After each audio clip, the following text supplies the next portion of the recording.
Hi everyone, my name is Stephen Lutman. I am a real estate broker here in Ballston Spa, New York.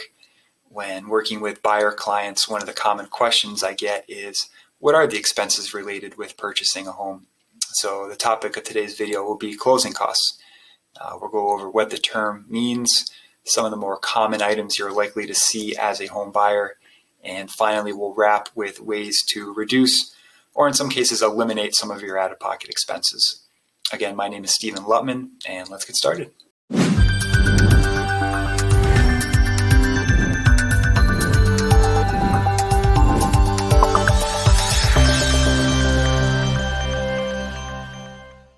So there are three categories of closing costs we'll cover today. This won't be an all-encompassing list. However, we'll touch on the major items you'll want to keep on your radar.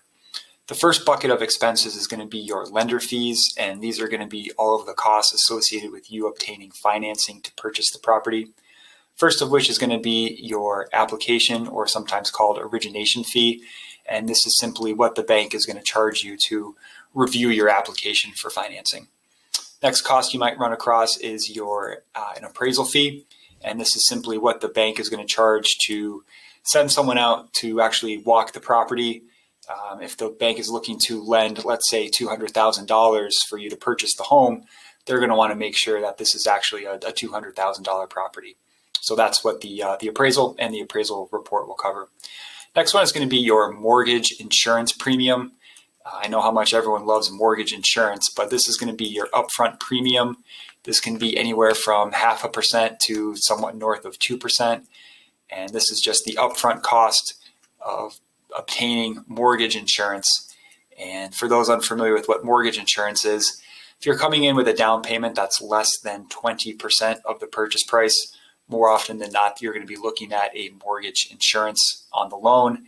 And this is to protect the bank in the event of default. So you stop paying, the bank is then compensated for the expenses related with foreclosure and having to sell the property so they don't come out at a loss at the end of the day. So part of that is the upfront mortgage insurance premium. And again, that's going to be anywhere between 0.5% to somewhat north of 2%.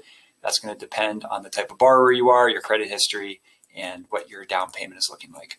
Second category is going to be escrow related costs. Now, these are not fees or services that you're paying for, simply items that your lender is going to want you to pre-fund at time of closing in order to establish your escrow account. So first and foremost, this is going to be your school and property taxes. The lender may ask for somewhere in the 2 to 3 months to pay upfront. So if your total tax burden, let's say, is $10,000 for the year, they may ask for somewhere in the $2,500 range. And again, that's going to be to establish your escrow account so that when the bills become due, there are sufficient funds to pay the quarterly or semi-annually tax burdens. Next item is going to be your homeowner's insurance. Now, typically you're going to be paying for the first full year up front. So the best way to gauge what this is going to be is simply call your homeowner's insurance provider, request a quote. You can do this as early as when you start shopping for homes. Let's say you get into negotiations and you think there might be a sale on the horizon. Reach out to your insurance provider, ask them to provide a quote. Pretty simple. They should be able to get that back to you within the same day. So that would prevent any surprises coming down the road, especially if you find out that you're in a floodplain and need flood insurance on top of standard homeowners. And the last item in here is going to be if the property falls within a homeowners association, there might be some transfer taxes or maintenance fees due upfront at time of closing if you plan on purchasing a home or a condo, especially within a homeowners association. The third bucket of closing costs we'll take a look at today are going to be those paid to third-party service providers, first of which is going to be your attorney fee. Now, depending on where you live, having an attorney represent you on a purchase transaction may not be a requirement. However, it's something I encourage all of my clients to have someone represent them. Not only that's an attorney, but one that specifically focuses on real estate. Just because Uncle Joe might be great at getting people out of speeding tickets, he might not be well-versed in real estate transactions. So definitely find someone that handles real estate on a daily basis. And from pure dollar standpoint, it's not going to be one of the larger items. There are definitely other expenses we've covered in this video that are going to be larger than hiring an attorney. However, they really can do a world of good. They're going to review the purchase and sale agreement. They will review your loan documents. And finally, they'll be the ones taking a look at title to make sure the property you're purchasing has clear and clean title. So again, it's most likely it's not going to be a requirement, again, depending on where you live, but something that is more than definitely worth your money to do. Next item is going to be the mortgage recording tax. If you live in New York State, you do get charged a fee to have the mortgage recorded. Depending on where you live, the county, you're looking at anywhere between 0.5% and 1% of the loan balance. If you live downstate, it's a little bit more expensive, so definitely do your own due diligence on that. But again, you are going to be paying a fee to have the mortgage recorded with the local municipality, and that expense falls on you. Next item is going to be title insurance. Now there's going to be two different types of title insurance we're going to cover. First of which is going to be the lender's title insurance. If you're taking a mortgage, more often than not, the lender is going to require what's called the lender's title insurance. This is going to protect the bank in the event that down the road there's a cloud on title. So maybe there was a lien that wasn't initially discovered during the search at time of purchase. However, it's come up and now the title to the property is now in doubt. This will protect the lender. Unfortunately, this expense falls on you, the buyer, and the one taking out the mortgage. However, there's also something called the owner's title policy. This is going to be optional. However, again, it's going to be one of those items that it's highly encouraged that you do spend the few extra bucks to get it done, because it can prevent massive headaches down the road. So just like the lender's policy protected the bank, the owner's policy is going to protect you, the property owner.